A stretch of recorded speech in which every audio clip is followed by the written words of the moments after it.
Hello, my name's Vicky, and I am mum to a fabulous little guy called Stanley. And I am also one of the 1 in 5 women who suffered very badly with postnatal depression and anxiety when my son was born.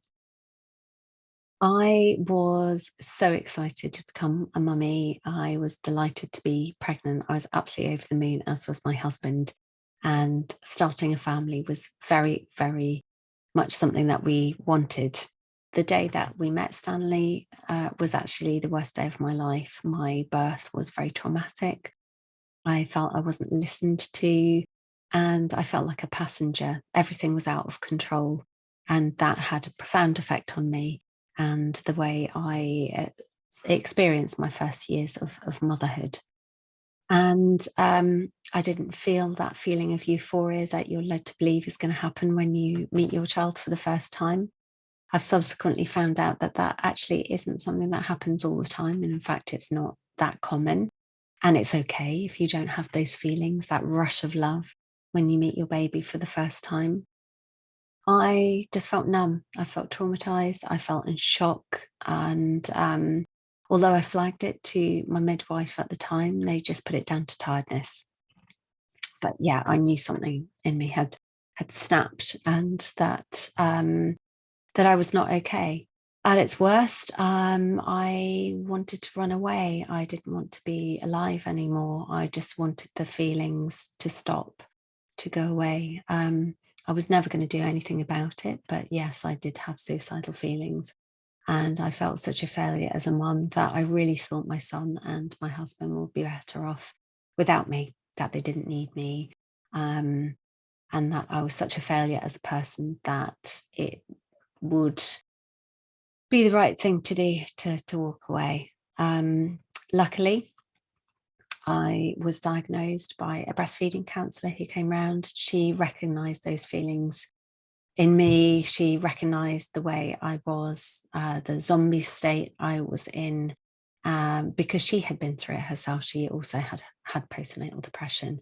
I was lucky I didn't have bonding issues with Stanley. I just felt like I was failing him and that I just wasn't a good enough mum because I didn't know what I was doing. I am an eternal perfectionist, so I desperately wanted to do the right thing. And there is no right and wrong being a parent. It's just about making mistakes and finding your feet and learning as you go. I was lucky. I was one of the people that was able to access a postnatal depression support group. So I was able to meet parents like myself. And that was, my God, that was a lifeline for me because I felt everybody else was just breezing through being a parent. And, if they can manage it, why can't I? Why am I finding it so hard? Why am I feeling these feelings? It's okay to not know what you're doing. It is okay to be freaked out by the roller coaster of emotions that is being a parent. It is okay to feel freaked out by the responsibility of bringing up a human being.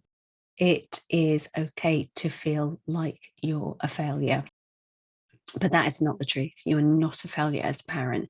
You are doing a fantastic job. I just wish you could see yourselves as you are seen by everybody else. In fact, you're probably one of those parents that other parents are looking at thinking, they've got it together. Why am I struggling inside? Because you just don't know what's going on. We as parents tend to put a mask up and, yeah, sort of pretend to the world that we've got it together, that we know what we're doing, and that we're having a brilliant time. Especially if you look at social media, everybody's just putting their game face on, and comparison is absolutely the thief of joy. And I found looking at other parents' social media feeds just made me feel despairing. I can actually now, hand on heart, look back sort of with, 10 years perspective and say that actually I was a good enough parent. And that actually, I think my experience of PND, whilst it was very traumatic to me, has had very little effect on Stanley. And I actually think it's made me a better mum because it's made me in tune with his emotions. It's made me able to pick up on um, how he's feeling, even if he's not saying anything about it. But it's also enabled me to bring him up knowing that it's okay to not be okay, that you can talk about your emotions and your feelings. And even if you don't understand what those emotions are, to acknowledge them and to try and put a label on them or reach out to somebody else and talk about how you're feeling. That is a brilliant thing to pass on to your children.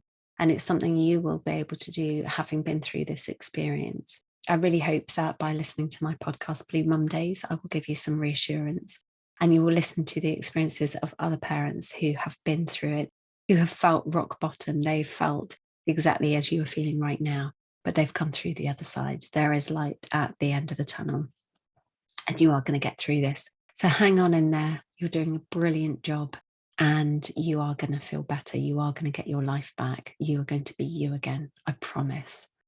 Take care.